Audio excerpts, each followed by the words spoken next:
J.K. Rowling? J.K. She really stepped into it, huh? Could you think of a better example of someone who had like tremendous goodwill from the public for creating this thing? And In then, like an unconditional way like that, yeah. absolutely. Like you have people who are like, I'm a Potterhead, or they get tattoos. I feel like if you're garnering people to get tattoos of your work on their body, forever enshrining that on their skin, then yeah, you probably have a certain kind of, you're either a cult leader or like you wrote a children's book or something. She could have been a cult leader, right? She could have snuck in like a whole bunch of subliminal messages into the text. Who says that's not happening? Have you not been reading Right. QAnon right now? On Reddit? No, have you not been on Reddit? See, I know he said he doesn't know what it is, but I genuinely don't know what it is. Wait, is QAnon one guy? I don't know. Oh. This is not where you don't want to come to me for information on anything. Mark, tell me about Besides QAnon saying, I don't like that guy. Tell me about QAnon and Slenderman. Tell me about these. Oh, I know about Slenderman. When I first saw, like, I had heard the name, I had heard Slenderman, and then when I saw, like, I think it was like an artist description of what Slenderman looks like, I was just like, that will give me nightmares. So I'm not reading any more about this. Well, that's what it was, right? Wasn't it just people sharing the image? It's like a ghost story, and it was people sharing different interpretations of this creature. Is it like an internet ghost story where it's I think it started on a forum, yeah. But is it kind of like how The Ring, like you have to watch the VHS tape and then the lady with the wet hair comes out of the TV? Like is Slenderman like the internet version of that? Turns out I don't know too much about Slenderman. I think it's like I don't think it's like that. I think it's like a Bloody Mary figure or something. Okay. I thought like Girls in the Woods killed or like stabbed another girl in like the name of Slenderman. Yeah, I think that you're right. Like some kids believed it and were, I guess, motivated by Slenderman to do this thing because they thought something, either they were told, Slenderman either told them to do it, or they thought they were killing Slenderman with this other person. Yeah, I don't know. Man, internet's fucked up, man. Yeah. Slenderman. I mean, I guess it's not that different than like, you know, your neighborhood Sleepy Hollow like legend or something like that, you know, where it's just like, oh, well, if you go down this road, you know, there was a lot of car crashes and they think there's a spirit, so like be careful. Yeah. Or, like the internet just. Well, I think it is what you were saying, is it's a completely made up thing, right? But then people took that from the internet and did something like in his name, so they created it, right? You know, which is like definitely a very like internet age sort of thing. The internet created this literal monster. That it's funny because when you look at the things that like people create now, they're all kind of still based little in reality, like web series, like what. I mean, like fictitiously, yeah. Obviously, people are creating web series. No, I know what you're saying. Just a quick pivot. Remember when everybody was working on their web series? It was just like, I think it was like 2010. And it was just like, what are you doing? He's like, oh, I'm just working on my web series. Mm-hmm. You know, just shooting it in my apartment about two friends who are in a web series. Yeah, everybody's web series was about a version of themselves, which is why like the ones who did get success from it, you watch those and you're like, oh, because this is good. Like they're funny, or it's like interesting. Yeah, the version of themselves is funny. It's not this sort. I don't know. And they all sort of like blend together and be copycats of each other. But no, you're right. What do you have? You have like Broad City and Insecure, right? Those were two web series that for sure made it big. I feel like Ben Schwartz and like those guys had like web series. No, I'm thinking of Michael Cera and Clark Duke. You remember that? It was actually like produced by like CBS or something. It was, anyways, this is way off topic. The topic being, I want to talk about fake internet shit, but okay. Web series were like the innocent version of like, hey, we have this new kind of thing called the internet. I'll just like share my idea of like two friends living in Brooklyn. This is my web series. And then you have other people who are like, I'm trying to think of what our version of like the Bigfoot sighting like 20, 30 years ago would be for like the internet, where it's just like people talk about it and it's more than likely very made up, but there is this kind of like reverence about talking about this thing. Like, well, it might exist. You just never know. Like flat earth is like, it's just like a lack of understanding. Whereas like Bigfoot is like a belief in something unknown kind of, right? We know how big the earth is. We know that it's round. So flat earth is just kind of a stupid thing, but like, we don't really know about Bigfoot. Like it kind of tracks the story of it being like, you know, the missing link between, you know, ape and human. And it was just kind of like, you know, it kind of looks like us. It's bigger, and maybe it's like a Neanderthal type creature that just survived somehow with no one ever seeing it. But I don't know. Well, I wonder who snapped that photo, you know. Well, I like those shows. Like they used to show them on the History Channel or something. Yeah. They were like one-off shows where they seek for monsters. Then they like obviously never find the monster, so it's just a waste of an hour. Like they went to Loch Ness, and it's like, we think maybe it's like somebody's toy or something. Like they did this thing. If you watch, and it was like a shadow. Right, exactly. This is a little shadow. If you watch one of those shows for the first time, like having not seen other versions of that kind of like show, they kind of brilliantly do like edit and tell that story in a way that makes you kind of like, shit, if I sit through this whole thing, at the end I'm gonna see a fucking Bigfoot. Like before every commercial break, they just kind of leave you with this question. It was like, well, this led them to be a little bit closer to finding out if this was real, you know. And they just kind of keep drawing this string, and ultimately they always end with like, well, we didn't get it this time, but there's a lot of evidence to support that it's around, or we might find something. I know the ghost hunters, they always do that, where it's just like, you know, some sad sack who's just like, yeah, I bought this house from my parents, and they always said there was ghosts in here, but I never believed them. But every time I turned the lights off, my parents put it in their will. They said that I had to buy the house after they. Yeah, exactly. They wouldn't give me the house, but when I bought it from them, they said that there were ghosts in here, and I don't really believe them, but I figured I'd let you guys come in and check it out. And then it's, you know, the people coming in and got their ghost, you know, regulators or whatever it's called. Yeah, all their equipment. And they're just like, oh, I felt a breeze. There are definitely spirits around here. Like, it got cold in here. Well, it's because it's night in the woods. That's why it's cold in there.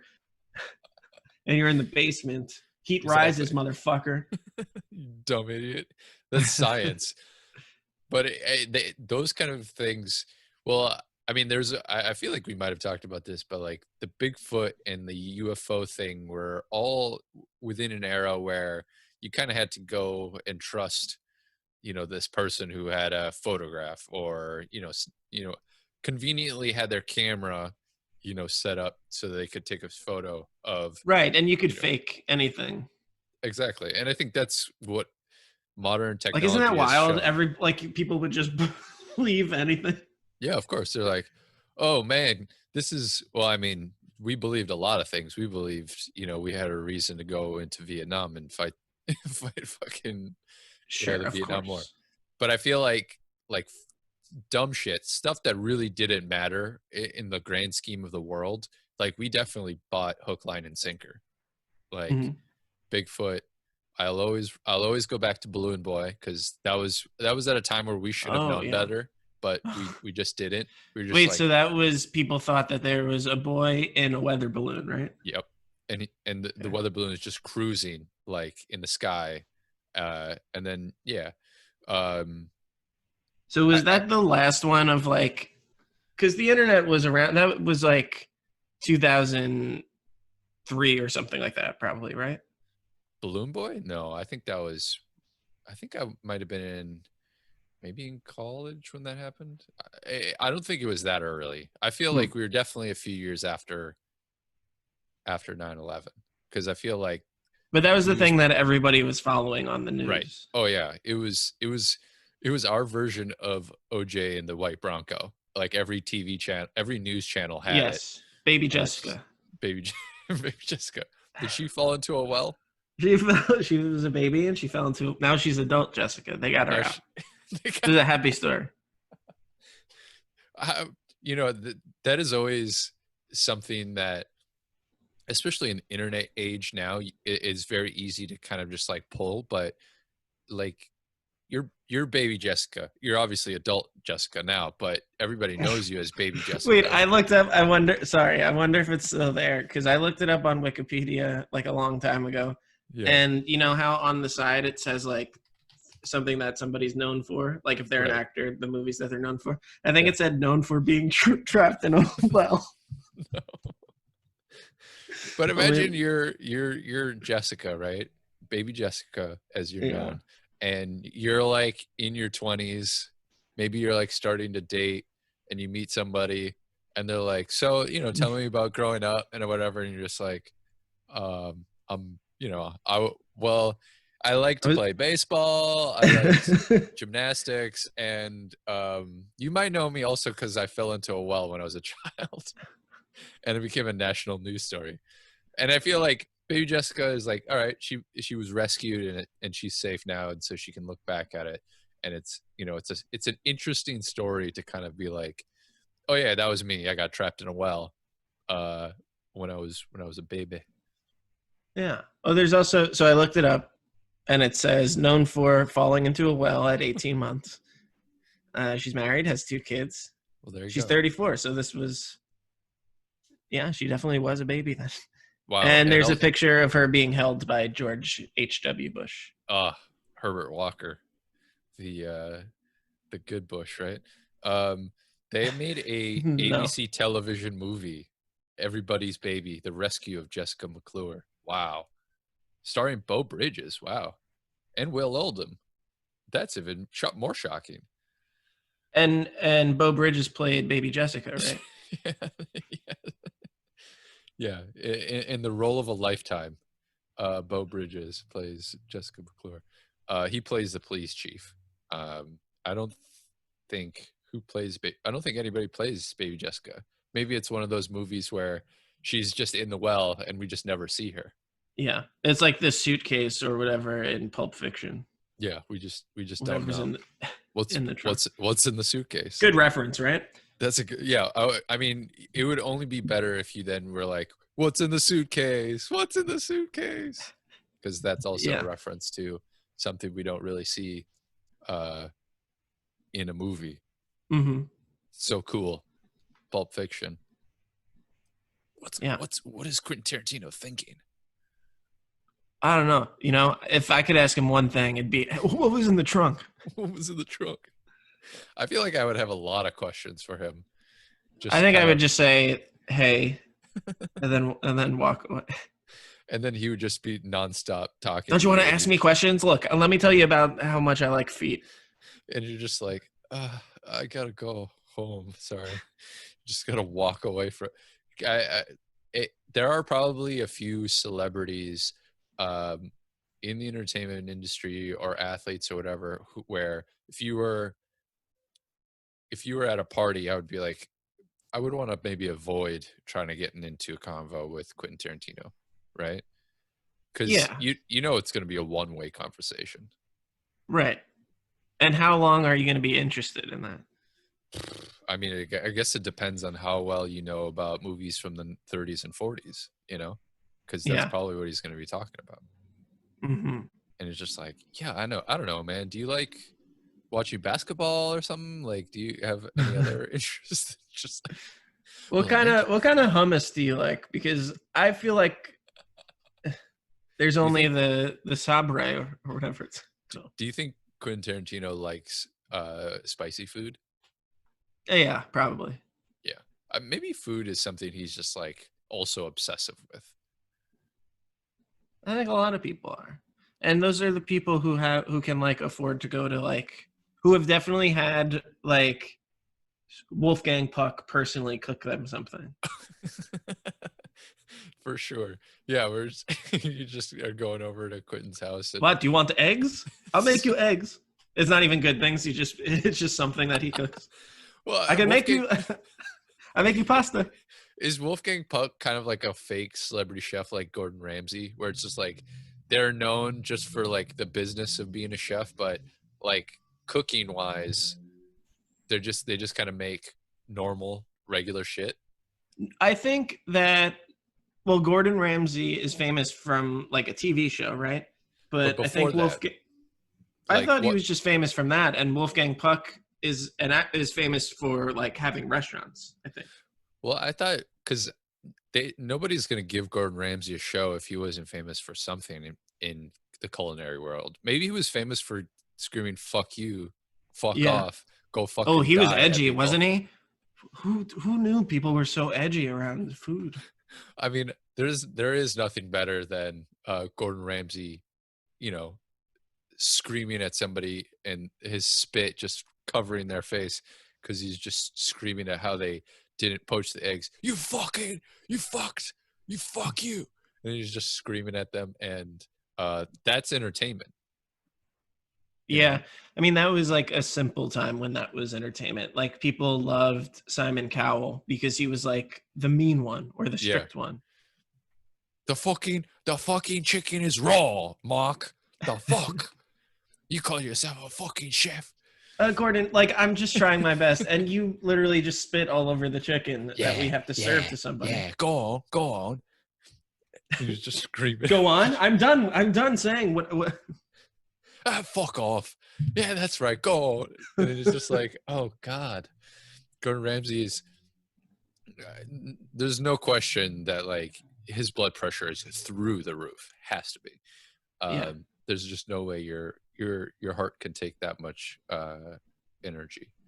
But yeah, I feel like, well, like the person of our like generation, I guess, who was kind of famous, who was famous for sure, but didn't seem to be as popular like later on, like some of the other chefs, was Emeril Lagasse. I mean, he pretty much had a sitcom. Didn't he have a sitcom? Wait, what? He had a sitcom? I know he had a talk show, or not a talk, but he had like a live cooking show where he had a studio audience. Yes. But I thought he also had a sitcom. Hold on. There's no way he had a sitcom. Yeah, I don't see anything.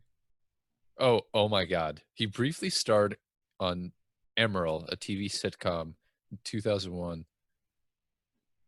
Oh my God. There's 11 episodes of this. Gotta find them. Do you think I have to watch this?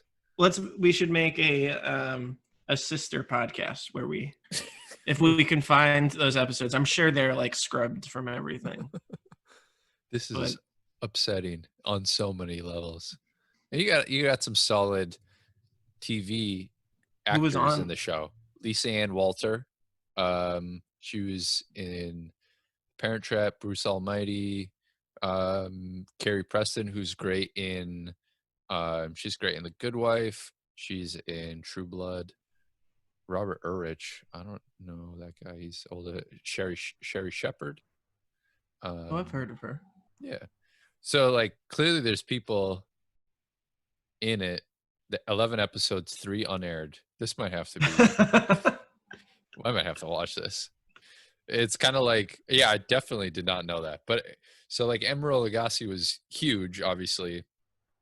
I feel like Anthony Bourdain probably had a lot to do with people shitting on Emeril Lagasse, because Bourdain did not like him, or he did not like, I guess, what he represented with being a chef, I guess, making it, I guess, more like cartoony or just kind of like dumbing down. Well, I can see both sides of it, because there is like this raw sort of like, I don't know. I didn't really know. What's his name? Anthony Bourdain. Anthony Bourdain. I never really watched him, but he would like go to different places and eat like food Yeah. that nobody knew about and stuff, right? Or like Well, spots that nobody knew about. so like kind of how I was mentioning, like there was famous for something beforehand. Like Bourdain was famous for a book that he wrote about kind of like the behind the scenes of like, you know, being a chef at one of these like restaurants in New York, and it kind of blew up because it showed, you could say, like the darker side of being a chef. Oh, okay. With like, because he was very much he like did drugs and like was kind of like more of the rock and roll type, you know, character, whereas The Emeril Guy Lagasse, Fieri. yeah, exactly. Emeril Lagasse is more of the popular, you know, your Creed, whereas like Anthony Bourdain is hanging out with the Ramones, like in New York kind of thing. So there's obviously like a culture clash. And then later in life, I think Bourdain had Emeril on one of his show and they kind of like hashed it out. But it's just like, you know, Emeril made his money and he did what he did because that's what he knew. And Bourdain, I think, probably didn't like, or maybe resented some of the popularity that Emeril got for maybe not being the greatest chef in the world, but just adding some spices and saying it in a ethnic accent to people. So it's like every single comic and then Larry the Cable Guy. Yeah, exactly. And you can probably translate that to every other industry, right? Where it's just like, here's someone who is maybe more, I don't know, authentic is such a weird word because it's like authentic to what, but he's more authentic to himself or maybe what he learned. He's not And playing it up for a crowd. He doesn't have yeah, a catchphrase, right? no, I don't think so. Bourdain, maybe he does, I don't know, or he did, but I think, I don't even know. It's kind of like Emeril. He has this kind of like New Orleans kind of vibe to him, and I feel like Bam was just something that he probably would have said normally, like in the kitchen, and then now that he's being filmed and he says it, people are just like, "Hey, that's kind of funny when you say that." You know, Yeah. it is like your, you know, Larry the Cable Guy catchphrase or something like that. Your Jeff Foxworthy's. But that's like the Kobe of cooking, right? Because like when you shoot, I'll explain. Yeah, please. You know, because like when you shoot something into like a piece of trash into trash, you say Kobe or whatever. Well, I thought that was from Chappelle Show.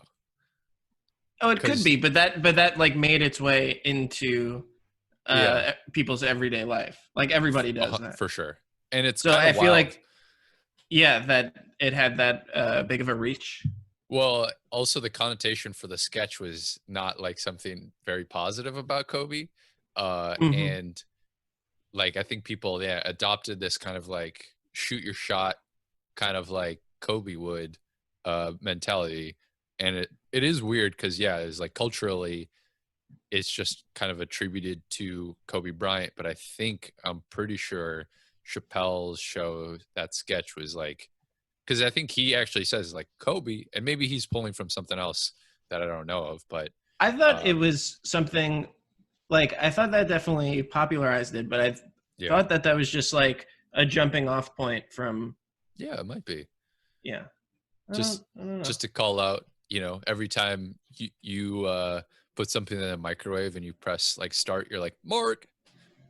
Yeah, I guess. That would be. But my point was that when somebody's cooking or doing something like that for a long time, they were probably like, bam, bam, bam. Yeah. Yeah. I don't know. Did you have a period in your life where you got into like the Food Network and you would just watch cooking shows? Because I definitely had it. My mother. Yeah. My mother would watch it a lot. I think she still does. Yeah. And then my grandmother would watch it all day long. I think her TV only came with that channel. There's nothing else that was ever on. Or was the remote was broken and it's just like, it's stuck on this. This is all we can watch. I don't think they had a remote. She would like be watching the Food Network, and she was like a great cook and she was always cooking. So she'd be watching the Food Network and then cooking something like completely different. Yeah. It's like an odd thing. Right. Because I think maybe initially when they created that network, they're just like, we're going to give people, a visual way to like see how recipes are made, and then they can just go ahead and like follow along or that kind of thing, right?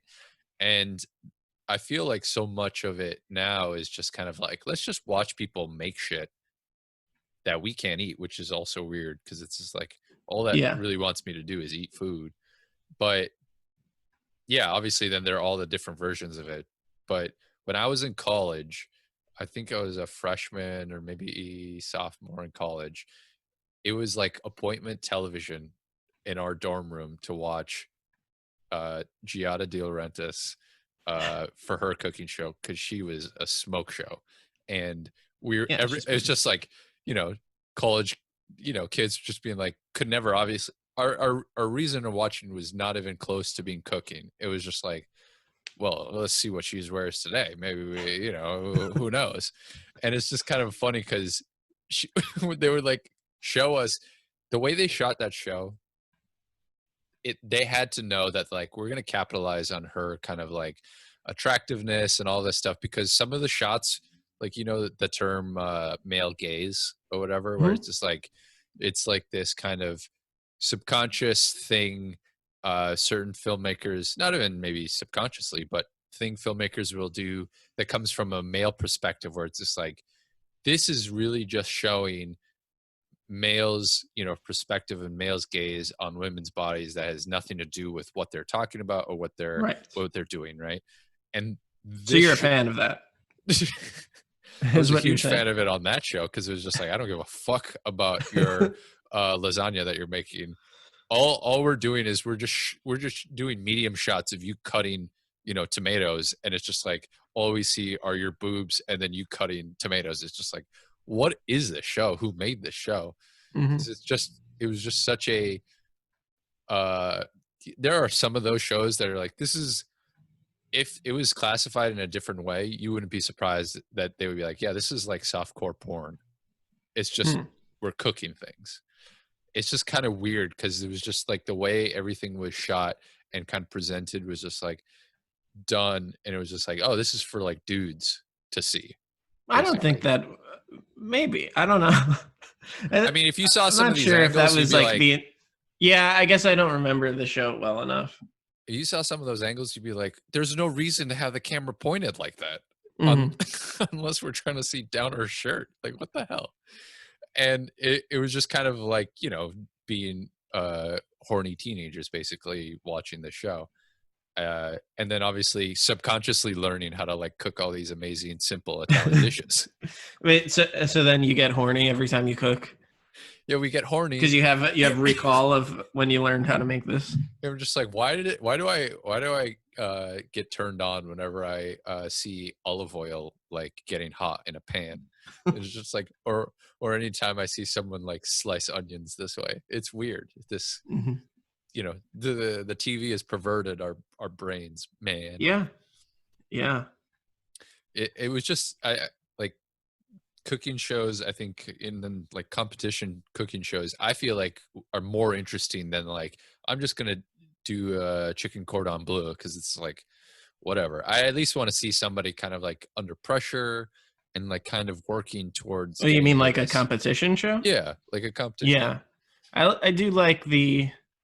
Trying to think. Yeah, I guess I like the pastry shows and like cake shows a little bit more. I think my favorite, because they're like less stressful for some reason than somebody like over a flaming stove and like getting screamed at by a British guy. Yeah. Well, I think that's kind of why I think like MasterChef Junior is one of my favorites, because the pressure that those judges have for the kids is not anywhere near the same as what the adult version of that show is, right? So it's like kids who are truly talented and gifted at this thing, and I feel like the show is just like a way for them to kind of like showcase that ability and their skills rather than like prove that they're the best, which is like the adult one. It's just like, oh, if you win you get some money, maybe you get staffed at this restaurant as a head chef or something like that. But it's just kind of like to see kids like bake something or to like cook something, and they have their own kind of like, I don't know, there's something really beautiful about it, and there's something really fucked up about it, because it's like somewhere underneath all of that is like some parent just being like, this steak is burned, Mm-hmm. Jeremy. We can't eat that. And then it's just like, go ahead, make it again. And just like, okay, Dad, I'm gonna make another steak.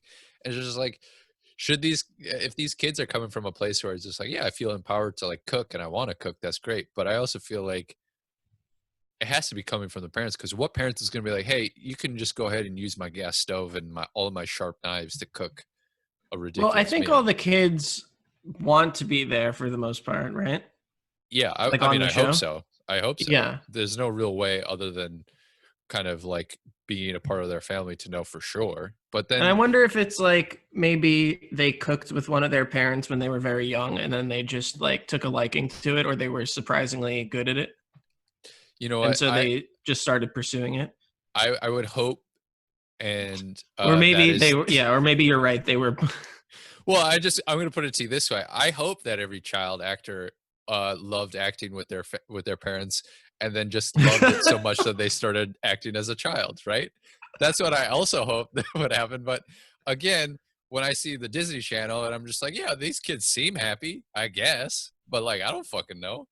I don't know what we learn about all of that shit years later when we see them, smashing a car window or shaving their head, and we're just like, oh, maybe the life that they were leading was not something that was good for them. Mhm. Point But taken. I feel like maybe the stakes for a cooking kids show is not the same as like being a child actor or Oh, a Disney definitely. star. Yeah. But Right. again, I like the perception of some of these kind of shows where kids are involved is just like, yeah, there's still someone as an adult who is either guiding them or pushing them, whatever way it is. Yeah. Hopefully, it's all guiding and it's really being directed from the children. But I think there's been more than enough examples where it's just like, yeah, some of that might also be a little thumb on the scale from the parent, just kind of pushing them that way. Hmm. But Yeah. that's How just me about being dark and depressing. like those Bachelor shows? Do you watch those? Like that's So a whole different type of reality TV. absolutely, I really don't. I feel like I watched more reality TV when I was younger and I had cable, and I would just like browse. It was also, I will say, and every generation will say this, I think it was peak reality TV. You had the Bret Michaels dating show. VH1 had a hits. Bret Michaels dating show, Flavor of Love, The Surreal Life. The Surreal Life. Yeah, there was just like bangers after bangers. But after after I didn't have cable anymore, I didn't really watch. Now the only really reality TV show I watch is Bachelor in Paradise. This is the only one I watch. It's Okay. the best reality TV show, period, on TV. End of discussion. No Well, they discussion.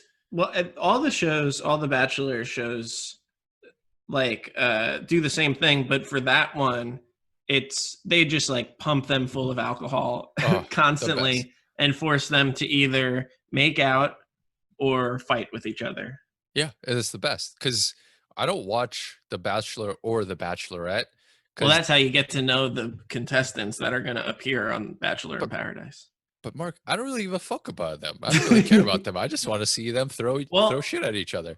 I The watch it because it sucks and it makes me feel better about myself. But there are people who you're like, oh, that's a nice guy or that's a nice girl, or like they yes, mean well. true. Like they're not rocking the boat at all, and they are the ones that always like make it far, but then get their heart broken. It's so sad. Absolutely, And it then they get is. their second chance in Bachelor in Paradise, but then they also get their heart broken. Well, see, that's the thing. I feel like the for me, the more entertaining episodes of The Bachelor and Bachelorette are like the early episodes where it's a lot of people and it's a lot of kind of like personalities, and then later in the show, it's more about meaningful commitments and all this garbage that is just like I don't really care about. I am there for the drama. I'm there for the talking shit about someone when they're Yeah. behind their back. And Bachelor in Paradise is that. It just is like you have a month to meet somebody and then get engaged, because now it's like kind of it's kind of assumed that if you are at the end with someone at the end of Bachelor in Paradise, that you're going to get engaged, which is so fucked. Well, I think that I remember looking, and I think that there's so they've been on for however long, right? Yeah. Maybe like 20 years or something. The Bachelor and those shows, yeah. Bachelor in Paradise is like 5 years, maybe. I think the success rate of people who have stayed together on that show is very low. I think it might be like 3 or 4, maybe less than that. No, but I do agree with you. I like but the thing is, like, whatever big blowout that happens, it's always teased from the first episode. That's going to happen eventually. That's the beauty of Bachelor in Paradise, is because they have shot all of the show by the time the first episode airs, right? And so they know where everything's going, so they start editing like things in a certain way. And they'll always do, like, coming up on this season of Bachelor in Paradise, right? And it'll be like characters that you'll come to know or come to understand will be together, and then like one of them is like crying their eyes out, and the other one's like in an ambulance being chartered off to the hospital, and you're like, oh my god, what happened? Always, it's the shot of the lights. Yeah, the lights, like, strobing, and then when you actually watch that episode, it's just like, oh yeah, he stubbed his toe really hard, and he started to lose a lot of blood, and they just took him to the hospital, but he's fine. It's just kind of like, oh well, that's a little misleading. I also like how every single season Chris Harrison says, like, he's addressing the group, and he's like, never in my 18 years of hosting this show has anything like this ever happened. And it's like, that happens every season. Like, yo, Chris Harrison, bro, that guy, he's a real one, because he's like always he's a real one.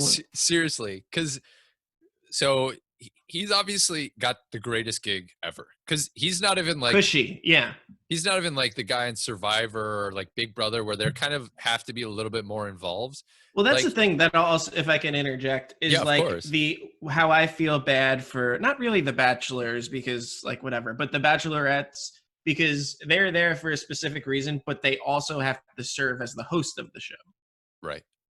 So yeah, I'm sorry. So go on. It was an important interjection because it's something that I think about often. It's like, oh, she's under a lot of stress because, okay, whatever. And then Chris Harrison will, like, in those moments, just being like, "Hey, Kaylee, how's everything going?" And she's just like, "I don't know, Chris. I'm just trying to find the right guy, And Chris is just like, well, I'm here for you. And it's just like, bitch, you're not anywhere near for her. Like, you're in some trailer, fucking probably watching Netflix or whatever, sipping on coffee, waiting for your next cue from the producers to go in and just be like, all right, let's calm down. Well, they also shoot to like 5 a.m. Yeah. Oh, like they shoot until it's light outside. Like that first episode that aired this season, it was like clearly they had been there for so long. Yeah. Yeah. Chris Harrison's job. That's you made it. He wrote a book. You can roll out of bed. Yeah.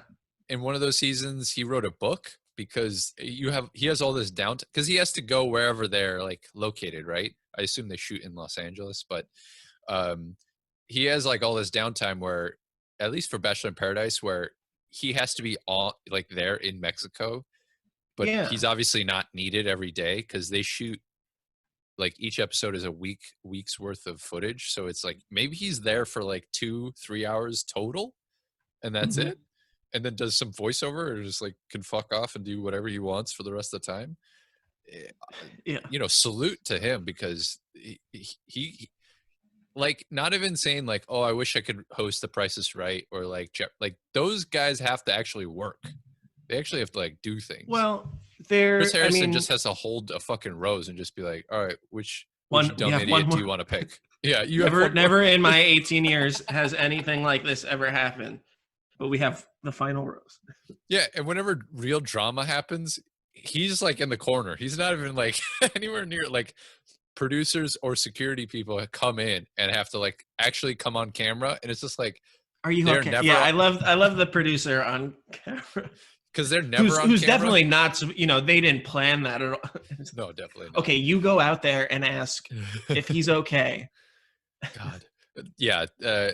I feel like, well, and that is spawned, like, that's where reality TV is, I think, taken it such a weird direction, is because producers then become real, like, shepherds of the show's story. And it's Yeah. kind of weird because it's like, yeah, I want that job. I want to get put in the middle of one lady having to choose between 15 dudes, and then all the drama happening, and then me being like, but do you think it's fair that he has a girlfriend back home and she's just like, well, I didn't know about that. Well, that's always wild. That's always the first night, is like Yeah. one of the guys is married. Well, He's already married. That's happened. Yeah. Never in my 18 years have I ever seen any of this happen. But but there's always like one guy who knows that another guy was like talking to a girl on social media, and then he tells a third guy, and he's like, should I tell her? And then he interrupts their date, and he says, can I steal you for a second? Hey Kaylee, can I just need to talk to you. And then it's just like dramatic music. We probably cut to a commercial, right? Mm-hmm. And then it's just like kind of like a corner angle camera, like one of the camera people are just it's like they don't know where it's like in the bushes and a little shaky. They're just like, we kind of see both of them talking, and then but we hear them because they're both mic'd, and it's just like, look, I care about you a lot, and I just want to I just thinking of your best interests at heart, and I just want and it's like, you've known her for 4 seconds. Yeah, and then all those dudes always do it because they're like, I'm gonna tattle on this guy, and then she's gonna pick me over him, not realizing that the guy that has a girlfriend or has been talking to other people on social media is like, there's a reason he's doing that, is because he's a handsome motherfucker, and she's gonna choose him over your dumbass every single time, because nobody likes a snitch. Snitches get stitches. Right. You're not getting a rose. You're heading home in your limo. Well, what's funny, like, about like choosing one person. So yeah, I think my favorite part about the show is how it says their job. Oh, like, yeah, of course. Because look, I think this season there's at least 2 professional football players, like former professional football players, and then there's like a banker from Florida. It's like, who is she gonna pick? Like the guy who's going to be like, like, who would you pick? Like, I would pick the football player. Wasn't there a NASCAR driver in one of them? I don't know. Because that's the other thing too, is like, you're 100% right. Like The Bachelor is like maybe a step up above doing like Dancing of the Stars if you're kind of like a C or D celebrity. Well, that's what you get to do if you're on The Bachelor. That's like, to extend your 15 minutes of fame, you do those shows. You do those shows. But if you're like, a professional athlete, and really you can't really be a great professional athlete if you are on The Bachelor, because it's like none of those athletes are really like amazing, because if they are, they wouldn't be on The Bachelor, because they wouldn't need to go on television to. They all have like CT. They all have CT. But yeah, it's like, who are you gonna choose? The dude who is a quote unquote like self-employed entrepreneur, like your Dennis Duffy, Beeper Kings, or are you gonna choose the dude who was like second string D lineman or whatever, and just like, well, obviously the guy who maybe probably made some money playing in the NFL, right? Not that I feel like they're all rich anyway. Yeah, I feel like once you get on that show, you probably have some money. They probably screen that. The Bachelor is like hella racist and hella like exclusionary when it comes to they're all so Christian. Oh, right? God, has there ever been a Jewish person on? No, I mean, up until last year, there hadn't been a black bachelor or bachelorette, right? And they just had their first bachelorette contestant who was black. Was it bachelorette or bachelor? I feel like it was a bachelorette first. Maybe I'm mistaken, but either way, in my 18 years, I have never seen a black person as the bachelor or bachelorette. But, we got something different this year. But there's always like, I mean, I'd hate to like start talking about specific people because it's alienating, but there's this guy, Mike. Oh, I know Mike. That guy, he was on Bachelor in Paradise. He was one of the best guys ever, and she didn't pick him.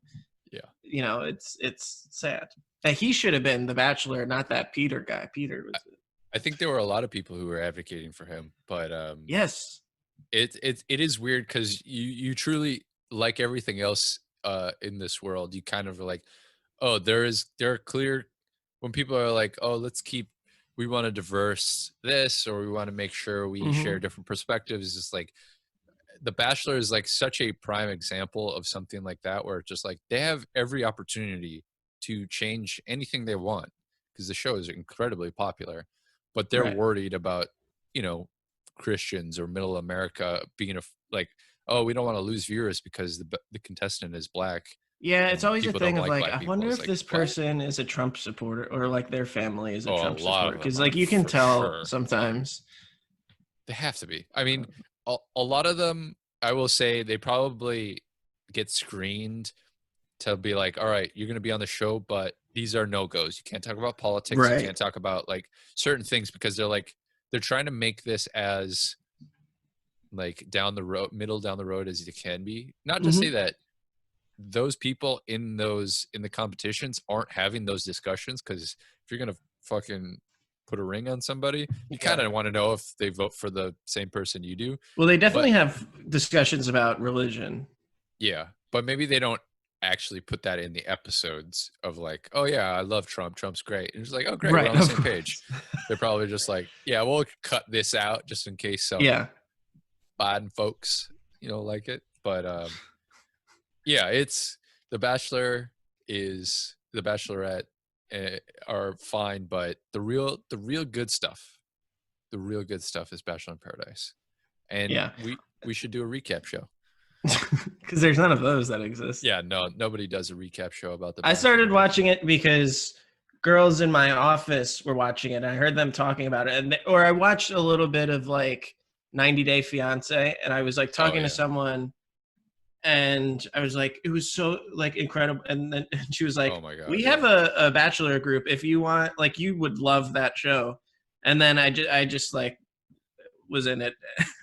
And then you're just and then got hooked on the show. Yeah. But the problem was, I think that some of those girls, there were like some who clearly like we would just talk shit about the people, but I think there were some of them, or I know there were some of them that like genuinely loved the show and were like invested in it. And I'm like not invested in it. I watch it because it's entertaining, but it's like that person, I'm watching it for to make fun of everybody who's a piece of shit and who's like a weirdo. And I think this one girl was like, I hope she finds love. I don't give a shit about these people. For sure. That I think it is weird because there are still people, because the show just seems so manufactured in a lot of ways that it's kind of like, how could you really see like that true love will come out of this, especially given like you said, the numbers of how many of them don't last afterwards. I'm ready to find my person. Let me tell you something. My person would not be the type of person who would go on The Bachelor. 100%. But and I've thought about this too. It would be like, wouldn't it be kind of cool if, like, yeah, you're not the type of person who would want to be with somebody who would go on there or even go on yourself, but wouldn't it kind of be fun to be like that person, to be like, yeah, this is kind of dumb, but I'm going to go into it with a genuine like attitude. I don't think you would make it past the screening because they don't really care about that. They care about like they want dumb a little people. bit of volatility. Yeah. Big time dum-dums they want. And also they want some volatility. They want a little bit of something that they could be like, well, this could be a conflict in finding love. I think I would, or like, I would have no interest in like finding my person, as they say, but but I think I would do really well on the show. I would like to go on the show and just like call everybody out. Yeah, I'll be the guy who's like, well, I majored in psychology, so I know exactly what's going on with you. Or you'd lie. Oh, dude, I would definitely. No, that's true. I mean, I would analyze people using. I would lie through my fucking teeth, bro. I used to be a professional football player. I would just be like, Mark, you know what Tommy said about you? And be like, what? And like, he said that you have a girlfriend and that if you don't leave, he's gonna tell Janelle about it. And you're just like, fuck, dude, the guy he's pissing me off right now. I swear to God, I'm gonna swing on him. And then you two That'd fight. be my strategy. Yeah. Yeah. And then I'm just like talking to them, just like, these guys are so immature. They just all they do is fight, you know? I'm not like that. I'm more mature, obviously, you know? And then it's just like, wow. And then everybody online would just be like, he's a snake. He's lying to her. And then it comes out at the reunion when we're all live and everybody has seen all the footage. And I'm just sitting on the corner of the couch. And the girl who I proposed to and then had to break up our engagement 2 months later when she saw the footage is just like, yeah, I'm really like upset about everything. But, you know, I've grown a lot, you know, and oh my God, the one this season, she goes, I don't like to make fun of people really, but she goes, because she was on like 7 years ago, this girl, Claire, but she was like, I've grown so much over these past 7 years. I'm a confident, strong person now. And she cries every 5 minutes. Oh yeah. I only cry anytime anybody talks to me. But I've changed. I'm strong now. I've learned. Yeah, that show is something else. Oh, and the people on it are wild. Well, I wish them the best. Yeah, I wish them the best. In my 18 years, I hope that they find love. All right, should we get started? Let's get started.